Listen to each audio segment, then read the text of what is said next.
Hello, Assalamualaikum warahmatullahi wabarakatuh. Bersama anda lagi, saya Cikgu Asma. Okey, untuk berkongsi pelbagai info dan maklumat penting dan tips berkaitan dengan pelajar-pelajar di sekolah rendah, sekolah menengah dan juga di UC. Okey, so sebelum kita berkongsi untuk isu yang seterusnya, so jangan lupa untuk subscribe, tekan butang loceng supaya anda sentiasa dalam alert untuk dapat info-info terbaru daripada cikgu. Okey, so jom.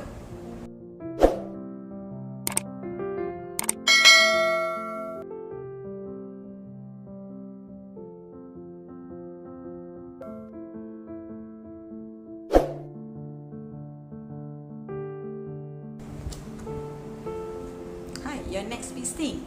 Okey, jumpa lagi kita. Okey, kali ni cikgu nak jawab berkaitan dengan macam mana nak jadi seorang guru. Sebab ramai juga yang tanya, dan bila cikgu posting tips-tips untuk jadi seorang guru, ramai yang follow dan nak tahu. Okey, so kali ni cikgu kongsi macam mana sebenarnya nak jadi seorang guru. Okey, so sekarang kita datang dan kita dah tahu macam mana nak jadi seorang guru. Tapi sebelum tu, cikgu nak awak tahu tentang 3 perkara yang anda semua perlu bersedia sebelum menjadi seorang guru. Okey, apa dia? Yang pertama, okey, perlulah bersedia untuk berkhidmat lebih daripada masa yang ditugaskan. So, kalaulah anda adalah seorang cikgu yang berkhidmat pada pukul 7.30 pagi hingga pukul 1.30 petang ataupun pukul 8 pagi hingga pukul 2 petang sahaja.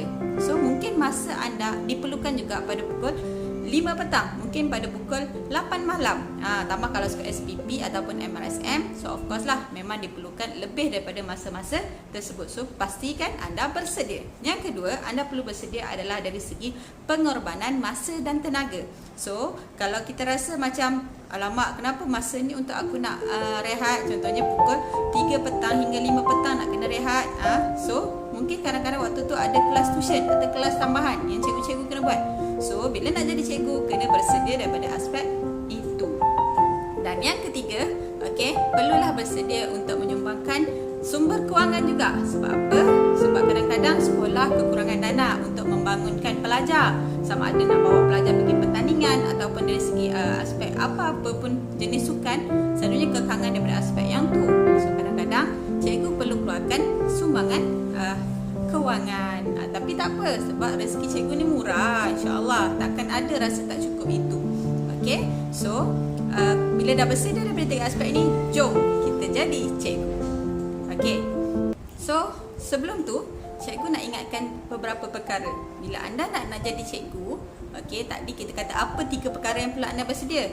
Ni ada beberapa perkara penting. Bila kita dah jadi cikgu dan kena jadi cikgu, kita kena ingatkan beberapa poin-poin penting dan perkara-perkara penting. Yang pertama, okey, jadikan cikgu kerjaya adalah sebagai kehidupan. Sebab ramai bila dah jadi cikgu nanti, dia lupa dia adalah cikgu. So dia mulalah buat perkara-perkara yang kurang baik ataupun dia lupa untuk mendidik. Contohnya lah dari segi pakaian, selalunya cikgu ni akan kelihatan profesional lah. Sebab apa? Bila kita nak mendidik anak-anak pelajar, of course lah pakaian guru pun perlu dijaga. So yang penting adalah jadikan kerjaya sebagai kehidupan. Bila dah nak jadi cikgu, okey, jadikanlah sebagai manusia yang berkhidmat dengan manusia. Sebab apa? Sebab bila kita nak jadi cikgu, okey, kita perlu selesa untuk bekerja dengan orang.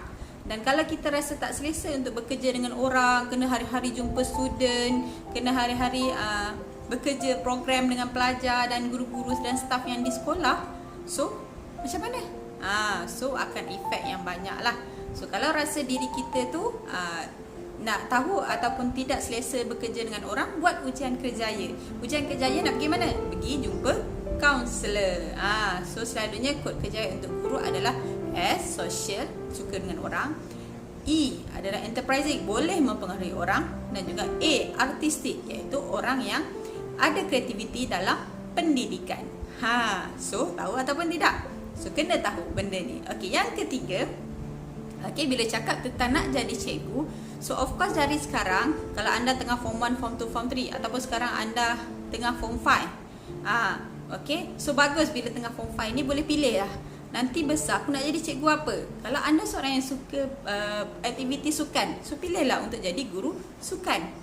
Kalau anda suka subjek matematik, pilih untuk subjek jadi guru subjek matematik. Jangan paksa diri untuk buat benda yang anda tidak suka dan anda sukar untuk tackle. Sebab apa? Bila kita buat benda yang kita seronok, kita akan jadi seronok walaupun susah. Okey, anda kena tahu, okey, ini adalah situasinya lah. Anda kena tahu bila anda mengambil jurusan ataupun bidang pendidikan perguruan, anda tidak semestinya dijamin akan jadi guru. So makna kata, bila dah graduate tu, dah graduate dalam bidang perguruan, jangan tunggu untuk kerajaan panggil bidang pendidikan ni.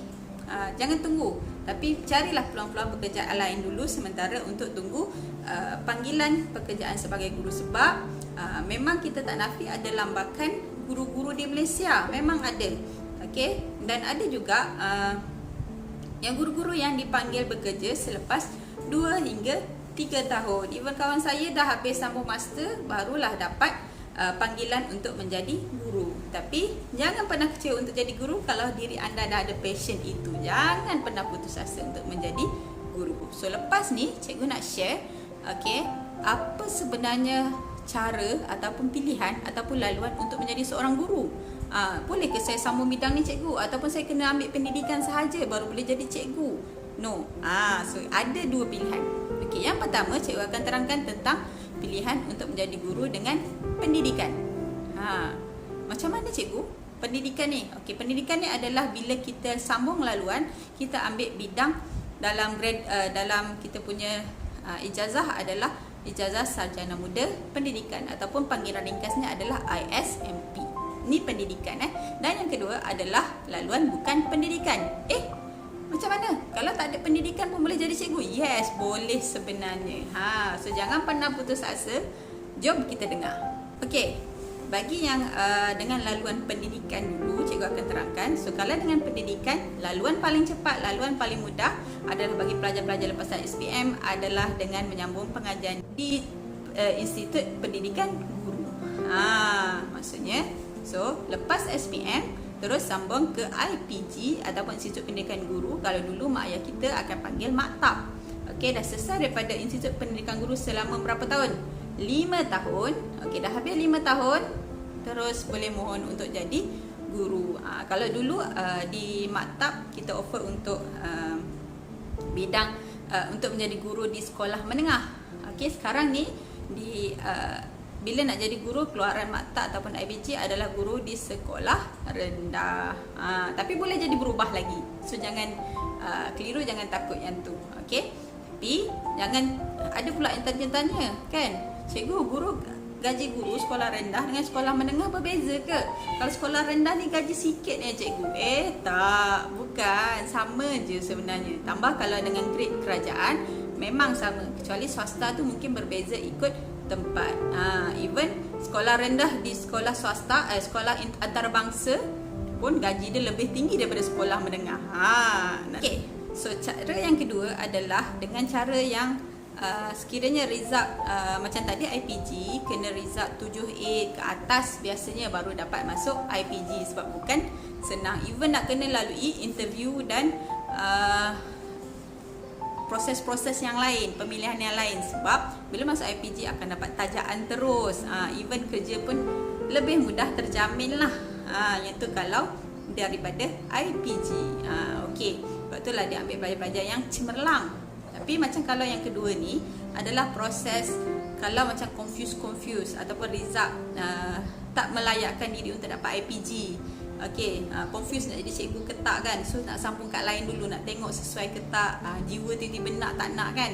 Mak ayah dah suruh jadi cikgu tapi tak nak kan. So ni adalah laluan kedua. Laluan kedua adalah yang pertama kita ambil SPM. Memang awak dah ambil pun kan.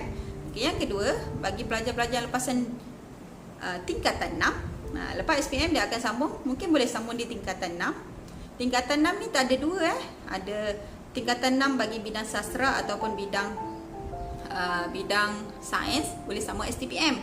Tapi kalau bidang agama boleh sambung STAM. Itu tingkatan 6. Okey, yang kedua boleh sambung di foundation ataupun asasi. Foundation dan asasi syarat kelayakan SPM agak tinggi lah. Tapi it's okay. Sambung dekat universiti tu dulu and then baru fikir nak sambung bidang pendidikan ataupun tidak. Okey, seterusnya sambung di bidang matrikulasi. Matrikulasi ni selalunya kita panggil kat Malaysia ni adalah matrikulasi di setiap negeri. Ada matrikulasi Negeri Sembilan, dekat Kelantan, ada Pahang. Pahang tu dekat Gambang kan. Kalau Negeri Sembilan kat mana? Kat Kuala Pilah. So banyak matrikulasi kat Malaysia melalui laluan ini. Dan yang last sekali adalah melalui diploma. So lepas sambung kat sini, contohnya lah kalau kita ambil pilih sambung ke asasi ataupun matrikulasi setahun. So setahun dah dekat sini. Okey. So ataupun kita pilih untuk sambung ke asas matrikulasi 2 tahun. 2 tahun dah kat sini. Ataupun kita pilih untuk sambung ke diploma. 2 tahun atau 3 tahun untuk diploma. So dah diploma peringkat ini. Tapi sebelum tu, cikgu nak share sikit macam mana dengan bidang laluan pendidikan kalau dia nak sambung belajar di peringkat diploma. Sebab diploma ni dia banyak bidang-bidang yang spesifik kan. Okey, so diploma ni kalau boleh lah, cikgu nanti saya nak jadi cikgu matematik, ataupun saya nak jadi cikgu sains, ataupun cikgu perakaunan. So kalau lah boleh, dah nampak dah nak jadi cikgu atau diploma tu, sambunglah bidang yang spesifik yang ada subjek-subjek tersebut di sekolah. Sebab ramai yang dia lupa benda tu. Yang ni nanti cikgu terangkan, especially bila laluan menjadi guru bukan pendidikan. Okey. So lepas tu kita kena sambung lagi ke peringkat seterusnya, iaitu peringkat ijazah sarjana muda pendidikan, iaitu ISMP. Yang cikgu katakan tadi. So ijazah sarjana muda pendidikan inilah yang ada di universiti-universiti di seluruh Malaysia. So antaranya yang ada adalah di UPSI, di UKM, di UPM, di UTHM, di UTM, di UUM, di UIA, di USM, di USIM, di UM, di UNIZA, di UITM dan di UMS. So dengan senarai-senarai universiti inilah anda boleh melengkapkan impian anda untuk menjadi seorang guru. So graduate daripada sini, anda akan terus boleh mohon untuk menjadi guru, mohon di Kementerian Pendidikan Malaysia, daftar dan interview juga bukan terus serap masuk. Lepas interview, dah berjaya dengan interview, barulah boleh diserap masuk. So masa kat universiti tu pastikan anda aktif, dapatkan result cemerlang, insya-Allah dapat. Okey, tu selesai proses yang kedua melalui laluan pendidikan. Okey, so sekarang ni kita nak share untuk laluan bukan pendidikan. Seterusnya saya nak sambung tentang bagaimana laluan yang bukan pendidikan. So bila laluan bukan pendidikan ni mungkin masa dia agak lama lah, tapi yang penting hati dan impian nak jadi cikgu tetap ada. So tak kisah lama ataupun tidak, tapi ada caranya dan laluannya. So macam mana? Okey. So yang pertama, kalaulah anda adalah lepasan SPM, so daripada SPM lah cikgu terangkan. Kalau lepasan diploma atau matrikulasi, ikut laluan ni. Okey. So daripada SPM, so sama juga mungkin anda sambung ke tingkatan 6. Okey, kalau tingkatan 6 ni, kalau siapa yang nak sambung kepada bidang pengajian Islam, baiklah ambil STAM teruslah.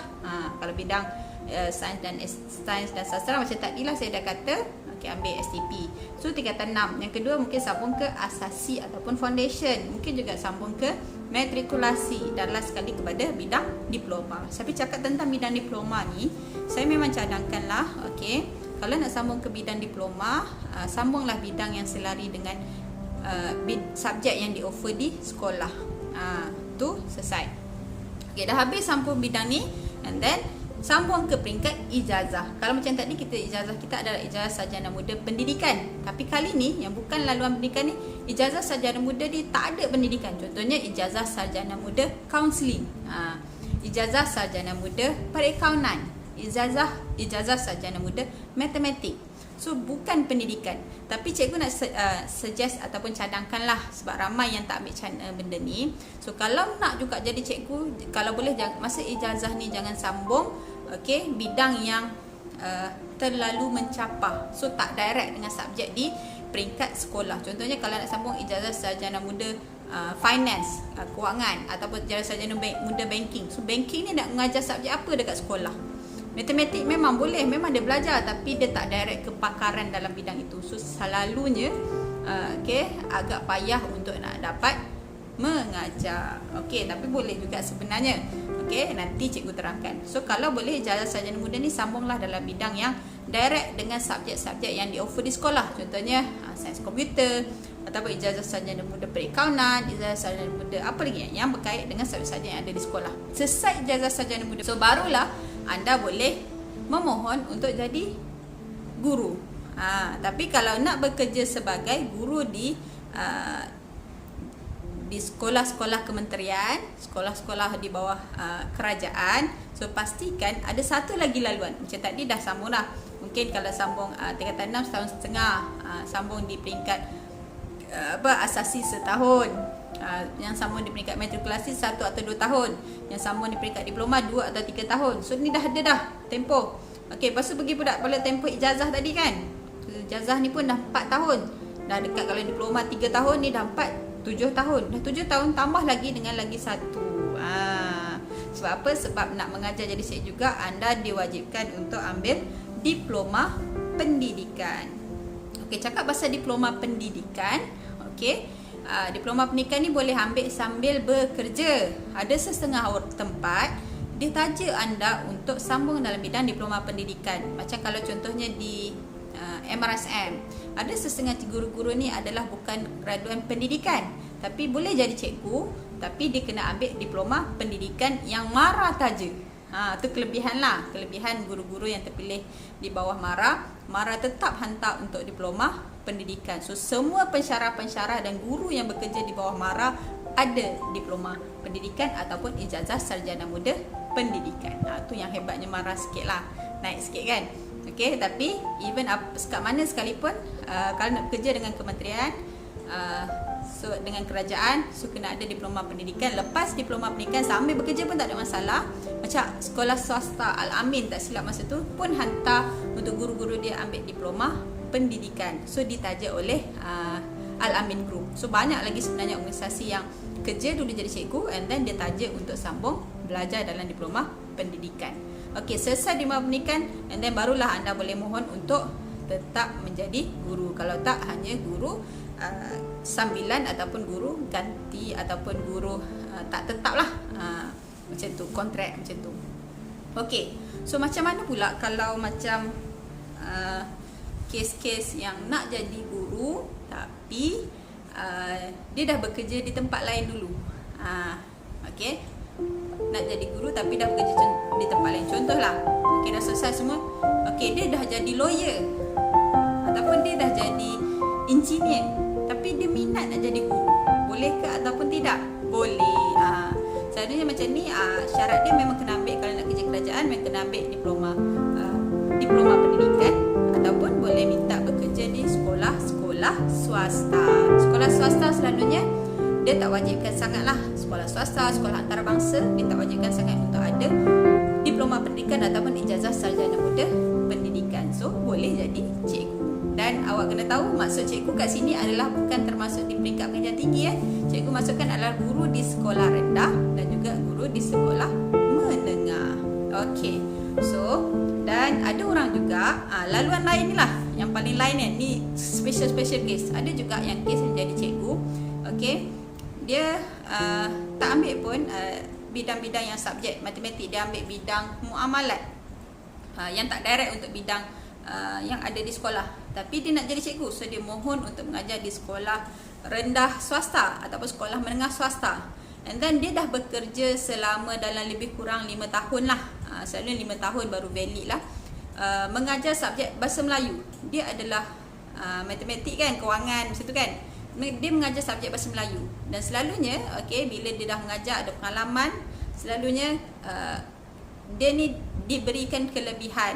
Selalunya diberikan kelebihan untuk terus mengajar, dan dia boleh mohon untuk lesen-lesen untuk mengajar bagi subjek bahasa Melayu, dan kepakaran dia adalah bahasa Melayu dah. Dia dah tak perlu untuk ajar subjek matematik, walaupun dia waktu tu ijazah dia ambil muamalat ataupun perbankan. So pun ada juga kes-kes macam ni. Tapi selalunya kalau siapa nak jadi cikgu, celuplah dulu untuk jadi guru di sekolah-sekolah swasta. InsyaAllah pengalaman di sekolah swasta itu akan sangat membantu anda untuk mahir dan cekap dalam menjadi guru di sekolah-sekolah kerajaan. Okey, so tu antara perkongsian dan laluan yang cikgu boleh kongsi untuk anda di peringkat SPM, di peringkat diploma ataupun di peringkat ijazah yang nak jadi cikgu.